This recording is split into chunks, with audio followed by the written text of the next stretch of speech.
This week's podcast is sponsored by Montclair State University. Located just 12 miles from New York City, Montclair State University is a public research university that's helping students get from where they are now to where they want to be. Nationally ranked for social mobility and Washington Monthly's #1 public institution in New Jersey, Montclair is the state's premier public service institution. Learn more about what makes Montclair a university on the rise at montclair.edu. Hello, and welcome to the Washington Monthly. I'm your host, Ann Kim. And I'm your co-host, Garrett Epps. On this week's episode, how Texas is turning into California, but not in a good way. Coinciding with Trump taking over at the national level, there has been a generational change in the Texas Republican Party where they're much more eager to use the state to crack down on their enemies, to control what Texans do, and also to do this California-style thing where they set laws in Texas that compel companies to follow Texas law across the country. Our guest is journalist Christopher Hooks. He's the author of a recent article in Texas Monthly titled, "Right-Wing Lawmakers Are Trying to California Your Texas." Hey, Christopher, welcome, and thank you so much for taking the time. And great to be here. Yeah. Well, I loved your article in Texas Monthly where you basically argued that Texas, the so-called Lone Star State, the beacon of small government conservatism, and the #1 hater of Nanny State, California, has actually become more like California than California itself. So can you explain the basic thesis of your piece? Yeah, I think it goes back, if you really want to step back, the big picture for Republicans in Texas is that there's sort of three stages as they've taken power. And the first, when Texas was briefly a two-party state, transitioning from Democratic to Republican dominance. Republicans played very nice. They emphasized their bipartisan credentials. There was a big part of the party that was pro-choice in the 90s. It's easy to forget now. George W. Bush, who was the governor, worked with Democrats in the legislature and emphasized that he was a compassionate conservative and that kind of a figure in Texas. And that lasted really until 2002 or 2003, when Republicans took control of the Texas House and kind of solidified their dominance in Texas. And all of a sudden, they didn't have a general election to worry about. They didn't really need to be chasing independent voters for the most part. And a lot of the bipartisanship went away, but the party was dominated by figures who had been conservative Democrats earlier in their life, among them Rick Perry. And they were emphasizing a kind of political tradition which was familiar to a lot of Texans. It emphasized economic development. It emphasized doing away with regulation, small government. And in that period of time, the bête noire for Texas, which they really loved to hate and talk about a lot, was California. California was the nanny state. California tried to control what its own people did, but also it used its market power to control what other Americans did. It set rules like the CAFE standards and warnings about cancer and these other things that kind of forced companies to comply with California law across the United States. And Texas set itself apart from that, and it liked to judge how well Texas was doing by how many Californians were moving to Texas. And I think it may be too early to put an end date on that stage, but sometime in the last 10 years, coinciding with Trump taking over at the national level, there has been a generational change in the Texas Republican Party where they don't really come from the conservative Democratic tradition here. They're much more eager to use the state to crack down on their enemies, to control what Texans do, and also to do this California-style thing where they set laws in Texas that compel companies, whether they're banks in the Northeast or tech companies in California or food producers in the Midwest, to follow Texas law across the country. And that has taken a couple of different manifestations of that. But having covered Texas politics for the last 15 years or so, it's remarkable. The legislature is now passing a lot of laws that would not have even been considered 10 years ago. Yeah. You had this really striking passage in your piece where you write, the new generation of Republicans doesn't want to be the negation of California so much as a conservative version of it. And so I want to ask about kind of the three phenomena in particular that you write about in your piece. California phenomena the Texans have embraced in their own Texan kind of way to create this Texas-style conservative theocracy, you could say in some ways. Yeah. #1, suing people. #2, the warning labels you talked about.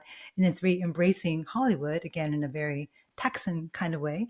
So let's take each of those in turn. beginning with the lawsuits. So you wrote about Texans who were opposed to the trial lawyers, the traditionally conservative Texans who didn't like the trial lawyers and so-called frivolous litigation. But these new conservative Texans really love lawsuits. Can you explain that shift and what's going on here? Yeah, absolutely. Well, you might not be able to judge from the name, but this group called Texans for Lawsuit Reform is one of the biggest and most important Republican organizations in Texas. And they were formed in the 90s, and they became a really big part of how the Republican coalition ran and financed candidates and kind of organized itself. And the big achievement of the early Republican years in Texas was tort reform. Texas was a very good state to be a trial lawyer, arguably sometimes too good. And what exacerbated Republicans' feeling about this was that those trial lawyers were often turning around and giving their money to Democratic candidates. So there was a big effort that lasted for 10 years, really, to make Texas a very hard state to sue in. And that was sort of part of the religion of the Republican coalition for many years. And when Republicans were contrasting Texas and California, they would always point to the fact that California is a very good state to be a trial lawyer and still, which they said was an impediment on business and economic activity.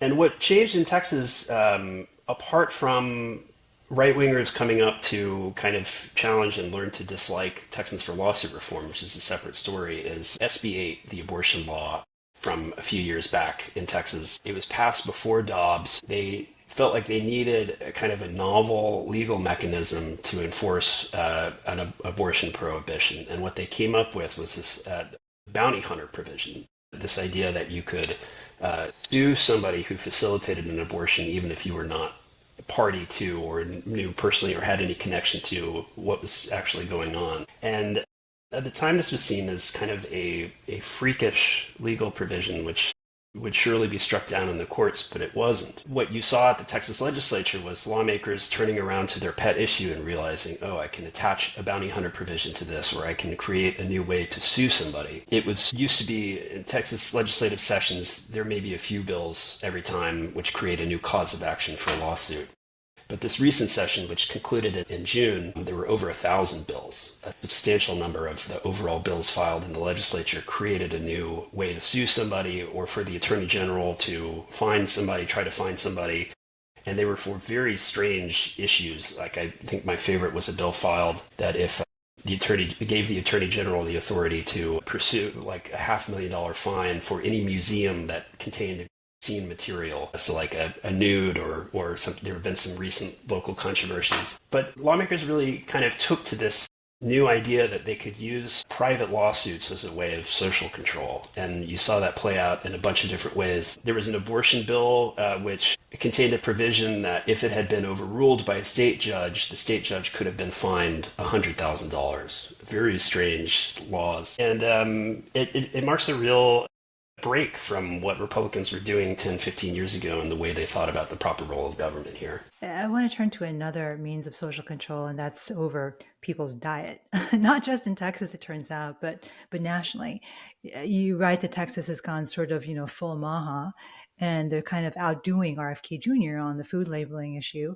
In particular, there's, I guess, newly passed legislation that would slap warning labels on foods containing one of, I think, 44 different ingredients, and that's going to include everything from M&Ms to Doritos to granola bars. And can you explain a little bit more about this legislation, but also how it's going to affect the rest of us nationwide? Yeah, absolutely. This was something I did not see coming a year or two ago. A law passed the last Texas legislature, which introduced a California-style labeling requirement on not just junk food, but primarily, that's, I think, primarily how Americans will come into it. If you buy a bag of Doritos in the state after the fall, it will come with a little warning label on the back of it that says this product contains ingredients that have been flagged or not approved by the regulators of the European Union, of Canada, Australia. And everything about this, as a long-time watcher of Texas politics, was strange. It was strange that Republicans in the legislature were farming out their authority to the European Union, which, for example, bans Texas beef that has been given growth hormones. Okay. But also that this struck me as a very California thing to do. California has a lot of labeling requirements, and people may be familiar with I believe it's Proposition 65 warning label that says this Hostess Twinkie contains ingredients known to cause cancer by the state of California or whatever. And 10 or 15 years ago, this would have been seen as the most extreme manifestation of the nanny state in Texas. But this was a bill that had wide Republican buy-in and was passed by a bipartisan majority in the legislature. Democrats voted for it too. And Robert F. Kennedy Jr. seemed to see it as a big part of his agenda, that he was able to do something. He lauded this and worked with the drafters of this bill, and I think is using it as a kind of backdoor way to ensure that these warnings are everywhere in the country, because food producers who sell products in Texas will need to basically put these warning labels on everything they sell throughout the country. Right, and they'll have to do that because the Texas market is so big, like the California market is so big that they really don't want to have to create two separate labels, one for Texas and then one for the rest of the country. It's just not practical from a cost standpoint, right? Yeah, absolutely. There are some arguments in favor of maybe of this bill, and I don't have an opinion on I don't think anyone has a real view of whether the ingredients that have been included in this list are bad for you or not. But the mechanism of this law is just it's an innovation, and it represents, again, a kind of change in how Texas Republicans think government is supposed to work. Okay, well, let's turn to the third way in which Texas has embraced a California mechanism, if not necessarily in the same way that California has done, and that's embracing Hollywood. And you write about some very large new incentives that Texas is offering to people if they make their movies in Texas. However, it seems that there's a pretty big caveat that's attached to all this funding that Texas is doling out to producers. Yeah, absolutely. Texas, like most states, have had a film incentive program for many years, and they've tried to encourage the production of films here since the 70s. The film incentive program has sort of been an elite project here in the sense that they tried not to talk about it, and they tried to not do a large amount of money every year because it was somewhat controversial. There were a lot of conservatives who said that we should not be funding film production, we should not be funding Hollywood. What's changed in the last few years is that the amount of money that Texas has been allocating to film incentives has spiked dramatically. At one point during the legislature, they were proposing spending $500 million every 2 years on film incentives, reimbursing film productions here. They cut that back a little bit, but at a time when Hollywood is squeezed because of AI and the streaming revolution and all of this stuff, this is a huge pot of money which is available to subsidize cultural production. And there are some visible strings and some invisible strings attached to this. The visible string is there is a small part of this film incentive package, which I expect will be made larger in the future, but they kind of got this in the back door. It's called the Texas Heritage Film Incentive Program. And the Heritage Film Program is supposed to incent the production of TV and movies which promote family values and Texas values. And those are decided by the agency, which is controlled by the governor. So that he decides what Texas values are and to promote a positive vision of Texas. Now, I suspect in reality, a lot of what comes out of this program are going to be TV and movies that are not very good and don't have a good major impact on the American cultural discourse. But it is a little eyebrow raising to think of Greg Abbott kind of having a little pot of money to produce movies that have a message that he likes about Texas. The invisible string, I think, is more important, which is that there have already been some fights between the legislature and film producers about content that they think is politically objectionable. So some years ago, a director named Robert Rodriguez produced a movie called Machete, which got Texas incentives, and it had Danny Trejo, and it was kind of like a Chicano grindhouse movie. I actually haven't seen it, but the legislature thought that it had a racially and politically poisonous message, and that it had a bad message about Texas. And so they clawed back the film incentives, which was a major hit to the producers. And I think in the future, if you're making a movie in Texas, the business of film production being what it is, you are going to think carefully about is there something in this movie that the Texas legislature is not going to like, because they're very loud about their opinions. And maybe in the future you shy away from making a movie that is negative about Texas or is likely to get unwanted attention. And I think A lot of folks in film production industry in Texas, of course, a lot of movies have been made here for a long time. We're celebrating the creation of this large film incentive fund, but I think knowing the Texas legislature like I do, this is going to play out in some ways that they might not expect and might not be entirely in favor of. How are Texans feeling about all of this? I mean, are other people seeing the same shifts that you're seeing?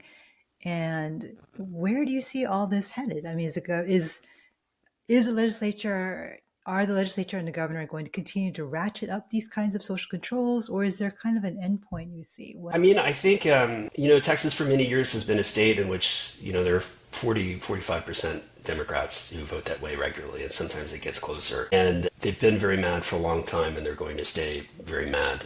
I think what folks here are looking for more closely is the question of, like, do the business groups splinter from what they see the Republican Party doing? What are the Republicans who gave money to Texans for lawsuit reform doing now that their political project is sort of falling apart a little bit? And this is something I ask people about whenever I can. And my sense is that they're nowhere close from splintering and saying, well, can we make the Democratic Party the pro-business party, which would be a significant shift. I think as for voters, the thing for a long time has just been that the Texas economy is doing very well. And there are a lot of things to be said in favor of the Texas model, relatively cheap housing, a lot of people coming into the state. And, I think some days to see a really pronounced political shift in Texas, you would need to see a very deep recession of some kind. But I think there is a possibility that there is a kind of an invisible tipping point where the right-wing faction of the Republican Party goes too far. It's just hard to predict what that would be. Mm-hmm. What does the Texas example also tell you about the national Republican Party and how its philosophy is evolving over time? I mean, you say this all happened as Trump came into power, but which is the dog and which is the tail? You know what I mean? Are they following? Absolutely. Yeah. Yeah, absolutely. You do see Trump was an interesting thing to watch from Texas because he did seem very kind of out of step with what Texas conservatism had been. And Texas obviously had a very long-standing and deeply entrenched conservative tradition. And this idea that, we're going to replace international trade with autarkic manufacturing, that's not something that Texas has ever done. Texas has a little bit of manufacturing, but it depends on Canadian and Mexican trade flows and always have. And Texas also depends on cheap labor. So this idea of a sweeping immigration and enforcement thing and deporting everybody is very bad for Texas. And I think you've kind of seen the Texas Republican Party and the conservative movement here scramble to figure out what they're about in the same way that you have seen the national Republican Party and conservative movement. Something like this Maha bill is an example of the categories really getting scrambled and turned around. And I think it's hard to see how it will turn out. The Republican Party here, this is a bit far field of what we're talking about, but are currently trying to change the rules of how the party works so that a 64-member committee, the state executive committee, can remove Republican incumbents from the ballot. And they're trying to do this to kind of get rid of people they see as rhinos and pull control of what happens in the party inside this very small group of party activists. And some of the older Republicans I know who remember what the state was like when they had general elections are very freaked out about this, but they also don't feel like they have much ability to stop it or reverse the direction of the party. So it is possible that there is a tipping point coming, but as a longtime observer here, I will believe it when I see it, I guess. Is there any chance that tipping point is the redistricting mess that's going on right now in Texas? Well, it's interesting. I mean, you talk to people about why the Texas legislature is trying to carve 5 new seats out of the congressional map, and I think there is some confusion about it. And the president has an approval rating which is now like 38%. It's higher in Texas, but it's not great here. Republicans should remember the example of 2006 and 2008 when George W. Bush was very unpopular and the Democrats made big gains here. And also, of course, 2018 when Beto O'Rourke came within like 2.5 points of beating Ted Cruz, which would have been not the end of the Republican Party, of course, but a very significant blow. I think... we'll have to see. They're doing this because Trump wants them to. It's not clear that it's in the interest of Texas. But I think we have not yet seen like the really big blowback that Democrats here would hope for. But with the next year and a half, who knows what that holds for the country and for the state. Yeah. What are polls or what is the public in Texas saying about this so far? I mean, there's a national conversation, but are you hearing very much on the ground from either Texas Democrats? And we know the Texas Democrats are doing, but is the public in Texas paying attention even at this point to what's going on? I don't get the sense that they are. I expect from the way that state Republicans have been handling this, it does seem like they feel a little bit touchy about how it's messaged and how it's presented. So Greg Abbott came out and said the reason we're doing this is because we got this letter from DOJ that said your map is unconstitutional, you have to redraw it. And in the 17 items that he put on the call for the special session, which they just convened, it was like 14th. Like they clearly feel a little bit sensitive about it. And I think if this goes on for a long time, if it blows up, if it gets a lot of national attention, it might be something that they're not on their best foot forward on. But so much in Texas over the years has happened that seems like it might be a moment where people kind of revisit their assumptions about how the state should work, and that rarely happens in a meaningful way. Mm-hmm, mm-hmm. So if I'm hearing you right, it looks like this is a one-way ratchet unless one of two things happen. One, there's a blowout in 2026 of the GOP generally, and that includes Texas. And that forces a rethinking politically of all the strategies that are happening right now. Or two, the economy craters and the Trump economic plan really doesn't work out for Texas. It sounds like those might be the two things that could cause a reversal of some of this heavy-handedness from the Texas government at the moment. Does that sound about right? Or is there another possibility for how things could shift back in the state?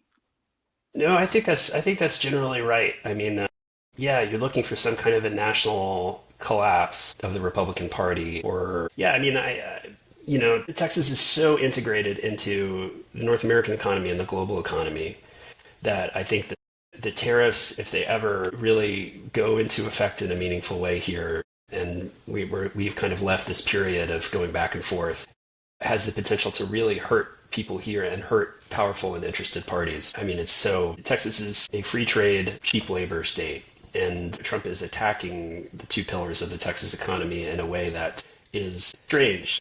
It's strange to see the Republican president doing this to his richest base state. And at the same time, it has been pointed out to me that he has offered a lot of policies that are very favorable to like California companies, tech companies, and banks and other things. He set up this crypto strategic reserve thing, which shows a level of consideration for this very screwed up industry that no Texas industry has gotten. And I think privately, people in these industries are talking a little bit about this, but it has not come to the level of a public break with the president. And I think it would have to get a lot worse for that to happen. Very interesting. Well, thank you, Chris. Really appreciate your insights and look forward to talking to you again in the future. Thanks so much for having me. It's great. Take care. This week's podcast is sponsored by Montclair State University. Located just 12 miles from New York City, Montclair State University is a public research university that's helping students get from where they are now to where they want to be. Nationally ranked for social mobility and Washington Monthly's #1 public institution in New Jersey, Montclair is the state's premier public service institution. Learn more about what makes Montclair a university on the rise at montclair.edu. That's it for this week from the Washington Monthly. I'm Ann Kim, and on behalf of my co-host Garrett Epps, thank you for listening. If you like what you heard, don't forget to subscribe to our channel or wherever you get your podcasts. Have a wonderful week.